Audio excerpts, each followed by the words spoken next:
Welcome to the InPowered Life Podcast, a space dedicated to spreading the message that you have the power within to create everything you seek.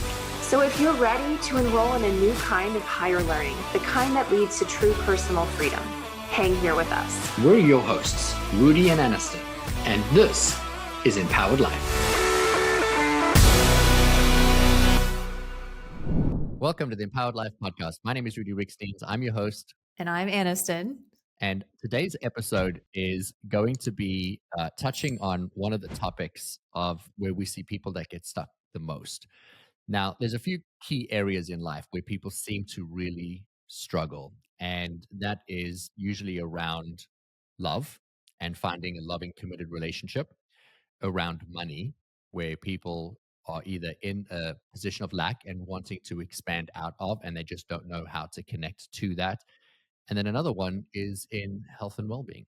I feel like this is one, as it relates to the health and well-being, that people can become really disillusioned about and disempowered around, right?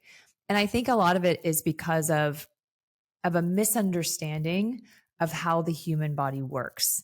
And the way that we address, a money mindset and lack, the way that we address a feeling of not being able to find the right partner and achieve the love that you want is very similar to the way that we address how to deal with lifelong weight issues.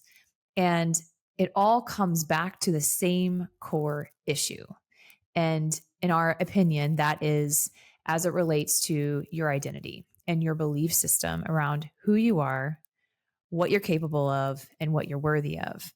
But when we start talking about the human body and our physical bodies, we can very quickly feel like the body is in charge. When in fact, what science is showing is that the body is just the result of the mind and the direction that the mind is giving to the body. And so many people, when they start to tackle a weight issue or let's say a chronic health issue, they will first start with the body and doing all the things like the diet, making sure that you have all the food that you need to be eating and following a new program.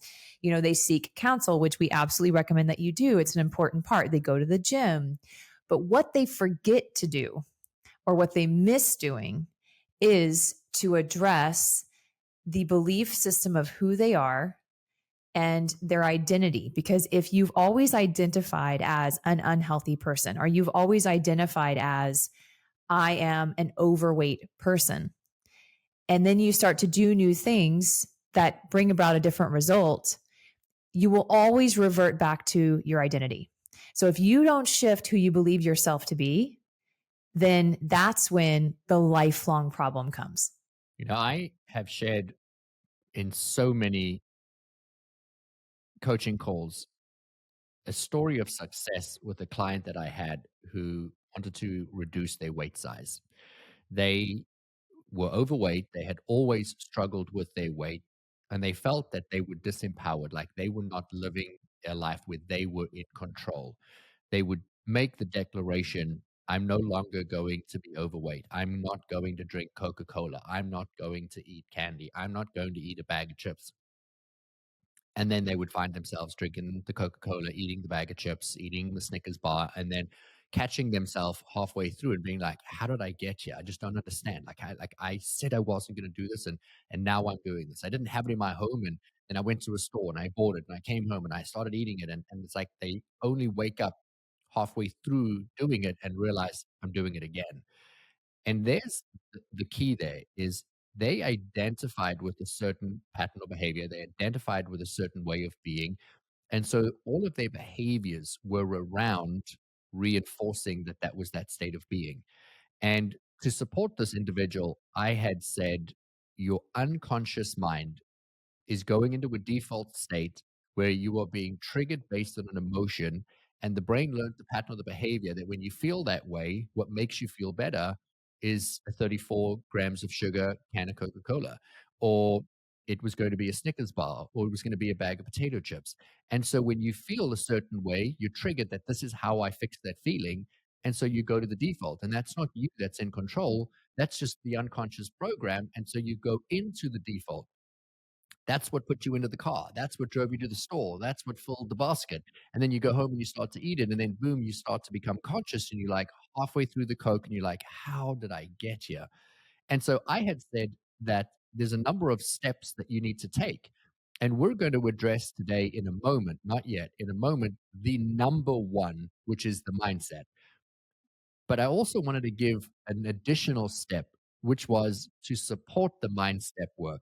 And that was this gentleman had to stick post-it notes on things in his fridge, post-it notes in his closet, post-it notes in his wallet, that if at any point in time he was opening the fridge to grab a can of soda, on the post-it note it said, are you conscious right now?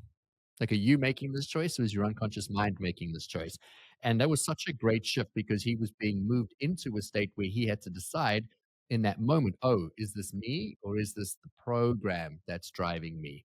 So why don't we talk about what is the mindset shift that you have to have if you are wanting to create a shift in your identity that's then going to support you in becoming more conscious so you can create the change in the behaviors? Well, I think that first it's becoming aware of the identity that you believe to be true. And when I say it like that, I'm saying that very intentionally. The identity that you have crafted that you believe to be true. Everything about us is constantly changing, right? You're not the same person you were when you were 7, 8, 9, 10. You're not in the same body. Your cells certainly aren't the same. Nothing about you is the same. Yet we have a belief that people don't change, which is a lie, because everything about us can be changed. Personality can be changed. Look at people who have multiple personality disorder. In fact, many of us, I think everyone has their own version of multiple personality disorder in ways, because there are certain parts of us that we will slip into, like putting on a mask, depending on who we're around or whether we're at work or we're at home. And so I think first, just realizing that, number one, you currently are playing a character, right? You've got, just like as if you were being hired to be an actor or actress in a leading film, right? They're going to give you all the script, and then they're going to give you the character profile. And then you've got to start slipping into that role and becoming that person. Well, you have been becoming this identity for a long time. And for some of you, maybe your whole lives, you believe that this is who you are. So first you have to get really clear on that. Do you believe you're a healthy person? Do you believe that you are beautiful? Do you believe that your body has the ability to be any weight that you want it to be? And if not, then that's just based on past experiences that maybe you tried something, didn't work, then your brain formed the belief that it doesn't work for you, right? And so none of that is necessarily fact. Your mind isn't there to tell you facts. It's there to keep you safe and to give you information about the future based on what's happened in the past, right? So the first thing is get clear on who you believe yourself to be. Then you need to get clear on who do you want to be, right? Who do you want to be? This follows very much the same formula that Rudi teaches about intention. It's always like the 3 points of intention is like, where are you? Where do you want to go? And where are you on the way there? Well, it's the same thing with your identity. Who do you want to be? What qualities do you want to possess? How do you want your body to feel? Do you want to feel strong? Do you want to feel beautiful? Do you want to fit in a size 4 jeans? Like, what is that? What is that vision for you? And then you need to identify where are the gaps. And then you need to identify, how would I feel? What would it feel like to be the woman who I want to be, right? What is that key emotion? Because again, you don't necessarily create what you want, you create what you are. And so you have to start feeling the way that you would feel as a healthy person, right? As a strong person, as a fit person, as a person who makes good choices and doesn't have to think about it, just reaches for the apple instead of the potato chips. Like, what would it feel like to be that person? Would you feel proud? Would you feel free? Just free of not having to that food take up so much space in your mind? Would you feel invigorated and confident? Like, name what emotions you believe being that person is going to lead you to, or that leads you to feeling. And then through a process of priming, what we recommend is every single morning, spending time priming yourself for your day, priming yourself for who you want to be, and experiencing the emotions of your future. And thus you start to anchor that. And then you're going to start to create space. It's not going to happen like immediately, but you will start to create space between who you are presently, the who you've believed yourself to be, and who you're becoming. And you'll notice it because you're going to start catching yourself. You're going to start to become more aware of the constant loop and narrative saying, I am an unhealthy person who is overweight, instead of I'm a healthy person who has a couple pounds to lose. That's a very different statement. It even feels different. Like, I want you to really stop and think about that right now if you're listening to this. And if you're unhappy with your health or unhappy with your weight right now, I want you to play with that idea in your mind. Do you assume, or is the narrative that you're an unhealthy, overweight person who's trying to lose weight? Or do you believe that you are a healthy person who's just put on a few pounds? So when you look in the mirror, who do you see? And for so many people that are unhealthy or overweight, or in my case, couldn't pick up weight, I always looked like I was too skinny. I couldn't build muscle. Uh, and so when I would look in the mirror, I would always see a man that couldn't pick up muscle. I would always see a man that had these little skinny arms and this little skinny chest. And I would look at myself and be like, well, I just can't build muscle. I remember working out 3 hours a day, every single day. When I met Anniston, I was religiously 6, sometimes 7 days a week in the gym, at least 2.5, 3 hours a day. And I was in great shape, but I did not have big muscles, not proportionate to the amount of time I was in the gym, not proportionate to the food I was eating, the protein shakes I was drinking, the things I was doing. I just could not pick up muscle. And she would say to me, why do you work out so long? And I was like, well, because I don't pick up muscle. And so I have to work harder, and and that became the pattern of behavior. And 3 or 4 years into our marriage, we were doing all kinds of P90Xs and different workout programs. We had a gym in our home.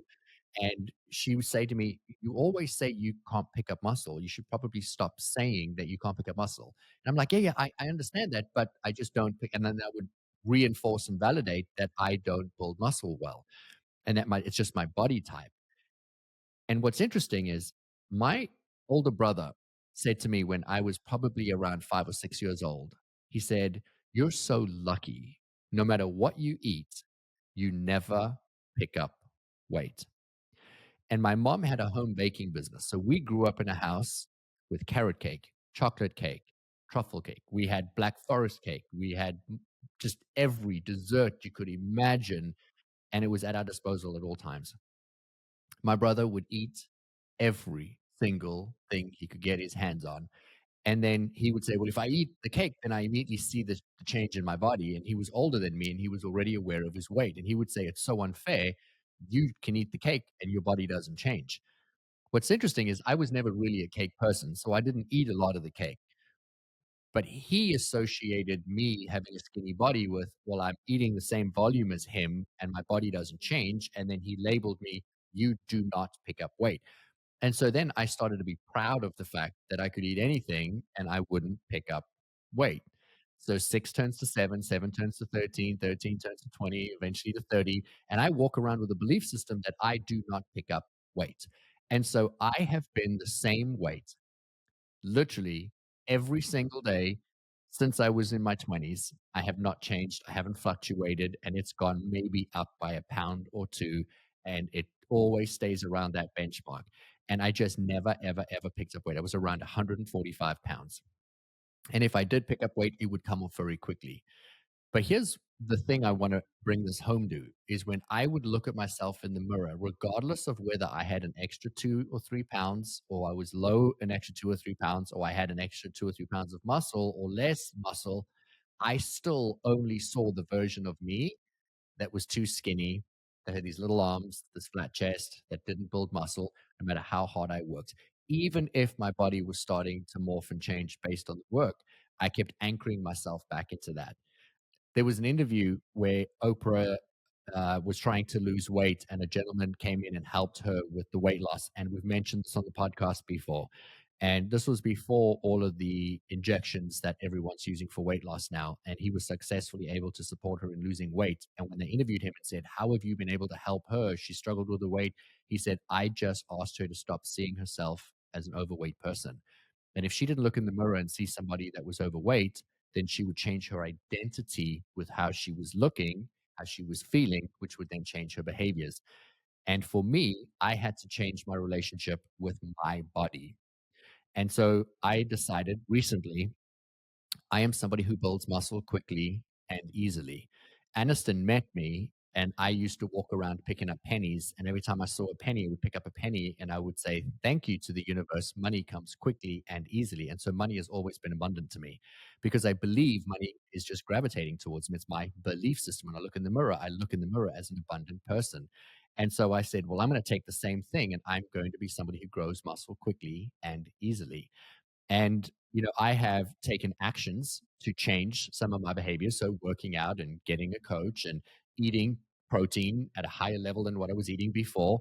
And so, yes, there's behaviors like my client sticking post-it notes on stuff in his fridge, asking if he's conscious, if he's making the right choice that he wants to. There are actions and behaviors that you can take that change. But when I look in the mirror now, I'm looking in the mirror at a man that builds muscle really quickly. And I have been measuring my body every single week. And the gentleman that is supporting me in my health journey turned around and he said, what is it like being so awesome? He's like, you are building so much muscle, you're losing so much fat. And every single week I'm building 2 to 3 pounds of muscle and losing 1 to 1.5 pounds of body fat. And the arc is not supposed to be such a beautiful, perfect shift on both sides. But it's because every single time I look in the mirror, I'm connecting to the end result of the vision of the person I want to be and expecting to see the result. What's really interesting is that for me, when I was a little girl, I was constantly told that I looked just like my grandmother. And I was built just like my grandmother. And my grandmother, we call her Mama Dell, was just an angel in human form. And I love her. And she was lean and thin till the day she died. Like she was tall and lean and thin. She had little bones like me, and she never dealt with her weight. And so that was really a gift, to be honest, that I was told that at such a young age when my brain just absorbed everything as fact, right? So I've always had the assumption, I'm just realizing this now. I don't think I've ever told this to Rudi as he's sitting there telling us his story, that I've always had the assumption that I would be fit and lean till the day I died. I mean, she used to drink Coca-Cola like it was going out of style. I don't even know how this woman didn't gain so much weight, but she just never did. She was really thin. And so because of that belief, I've always had that expectation. And since I can tell you for sure, since I've met Rudi, I mean, for the 13 years that we've been married, my weight's maybe fluctuated 5 pounds. When I got pregnant, I gained like 19 pounds in my first pregnancy, lost it immediately. And I went right back down to the weight I'd always been. So I've always been very consistent. What else has supported me though, is that I have viewed myself, I started working out on my own in high school. I wasn't in sports. I like organized sport. And I recognized that when I wasn't active, I started to feel stressed and anxious. So it became a coping mechanism for me to work out. And that when I would work out, it would release, I would always feel so good. I mean, your body releases all the good endorphins and everything after you exercise. And I became kind of addicted to that. So for me, I am someone who exercises regularly. And it's not, I don't even have to think about it. You can ask Rudi. I'm very consistent with my exercise. Even if it's going for a walk, I move. And it's not even a question. It's just a part of who I am.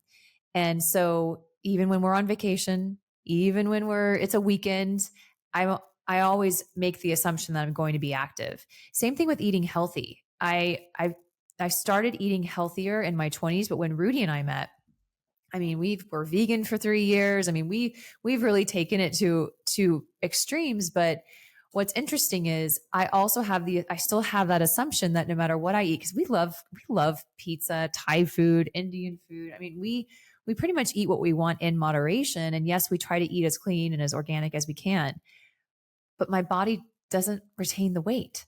And I know for some of you, that's going to sound frustrating, but here's the key. Here's the gold for you. What did you believe as that young little girl or boy? What were you made to believe? Did you grow up being told, because it could have gone the other way for me. I could have been told, oh, you're just like your grandmother who's always battled with being overweight, right? What would that do to me?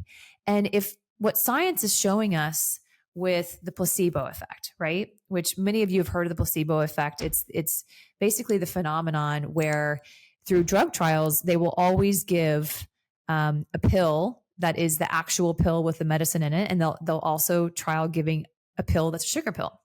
And what they find is that the sugar pills are oftentimes just as effective as the actual pill. How is that even possible? Well, it's because of your belief. It's because you take something and you're believing that it's going to make you feel better. You're believing that it's going to make your symptoms better. So because of that belief, your body follows suit. Your body just takes instruction, and your body actually releases its own pharmacy of chemicals that will mirror what the pill is doing. So let's take it back to your weight. If you believe every time you pick up a loaf of bread and eat 2 pieces of bread that you're going to gain 3 or 4 pounds, if that is a belief that you have, how is that any different than the sugar pill? How is that any different than, or like if, let's say you're starting a new diet, and if you're starting the diet, but you don't really believe it's going to work, your results are probably going to be subpar. And then you're going to look at everybody else who's having these like astounding results and think, why is it working for them and not for me? Right? Your beliefs are the core cause. What's happening in your body is just the effect. There is an incredible book by Anita Moorjani, and we're going to tag it into the show notes. Anita Moorjani, and the book is called Dying to Be Me. So good. One of my favorites. And I have gifted this book to so many people for birthday gifts because it was such a beautiful reminder of the power that we have within us. Without spoiling the story, this lady, Anita, she gets an incurable cancer, dies from cancer, and then decides to come back. And when she comes back with the awareness that she can choose how she wants to feel about her body, and she chooses healthy. And she comes back into a healthy body. Except she just died 4 minutes ago, and she was on the table, clinically dead. And then she opens her eyes and her heart starts beating again. And the doctors are saying, well, your liver has collapsed, your lungs have collapsed, like your body's in decay. And she's like, no, I'm healthy. I'm going to be fine. So they then start doing tests on her body once they stabilize her, and they find there's no cancer in the body. And then she heals, and she becomes an incredible advocate for we have the power to control our thoughts or feelings and to live our life. And it was such an inspiring book for Anniston and I. She talks about her love of ice cream, and I love ice cream. It's my Achilles heel. Every single night, I love to have a scoop or two of ice cream. And she says that when she was growing up, her mom would always say the ice cream would go to your hips. And so she had this guilty pleasure of when you eat it, you feel guilty and shameful, and you know it's going to go to your hips. And so where does it go? It goes to your hips, and you feel bad about it. So it's processed badly in your body. And when she died, and she had this awareness to, well, that's not true. How you feel about what you're doing is going to drive the behavior. And so she came back and said, ice cream is just a beautiful thing, and it doesn't go to my hips, and it just passes through me beautifully, and I get to enjoy it, and it's delicious. And now she eats as much ice cream as she wants because she understands the awareness to it. And so now when I pick up ice cream and I'm going to have my guilty pleasure, even though it's a low sugar ice cream, I still say to myself, I want my body to process this in the most beautiful way and to take what serves it and release what doesn't. And so I never pick up weight regardless of the ice cream. you know, we're going to touch on something now that wasn't planned, and this is so controversial. And so I want you to process this with the emotion that's going to come through you. When everybody was talking about the COVID vaccine and do we take it and do we not take it? And oh no, we're being forced and we're like cattle being herded in to take this and we don't know what they're doing and this is a government conspiracy. And Anniston came to me and she said, do you want to do the vaccine or not? Do we want to give it to our kids or not? Like, is this a decision? Are we going to take a stand? Are we not going to take a stand? And I said, so I don't really have an opinion. I don't really care. And everybody else was like, oh, you should care. You pro or against. And I was like, I don't really care because if it doesn't serve my body's going to beautifully pass it through. And so we ended up getting the COVID vaccine and we just didn't care because when I got the injection, said my body will take what's going to serve it. It's going to release what it won't. And my body is going to continue to be perfect and beautiful and healthy. And if me having a silly little piece of paper that says I have a vaccine that's going to appease other people then good for them. But my body's going to do what my body needs to do. Yeah. And, again, I know this is controversial, but I believe that that whole situation and experience, that there actually wasn't any right or wrong answer. That the only right answer was to trust your own intuition, because all of our bodies are different and what they need are different and how they process things are different. And to think that one thing, that one diet, one way of eating works for everyone is just ludicrous, because we're all so different. And not to mention how our bodies function and what they need, but the way that we think is different. And science shows that the way that you think also alters the environment of your body. And if you're a real heated person that feels a lot of anger, well, you're going to process food differently than the really calm person who, is very slow to react. And so when it comes to making decisions for yourself, it's also about really trusting what feels right for you, and not feeling guilty about it, not feeling negative about what you're consuming, but trusting that if you're holding the vision of being a healthy person, and that is becoming a part of your identity, so much so that it's unconscious. You're not having to think, I'm a healthy person. It takes a little while to walk that bridge, right? If you're going from, I've always been an unhealthy person, to I am a healthy person who maintains my weight, who never gets sick, and who is going to live a long life of vitality and of peace in their body, right? That's a vision that I think anyone wants to get behind. If that is your vision, then you need to start trusting that the things that come your way are going to be steps in the right direction. If you're holding that intention, it might come in the way that you least expect. You might meet someone who randomly is a nutritionist who says, actually, I have some great advice for you. And then you consider it. Does it feel right for you? Okay. And then you move on, and a book pops off the shelf at Barnes and Noble, and you pick it up, and it's the exact book that you need for the next step on your journey to becoming this new vision. For Rudi, he had never considered working with a trainer. I mean, he is a coach and he is very driven. He holds himself to a higher expectation than anyone I know. And so he never felt like he needed one. But then when the idea was put in front of him, he's like, you know what, that actually feels kind of expansive. And it was the next step on his journey to achieving his vision. We are constantly up-leveling and expanding what we believe is possible in these human bodies. But what we know to be true is this: health is wealth.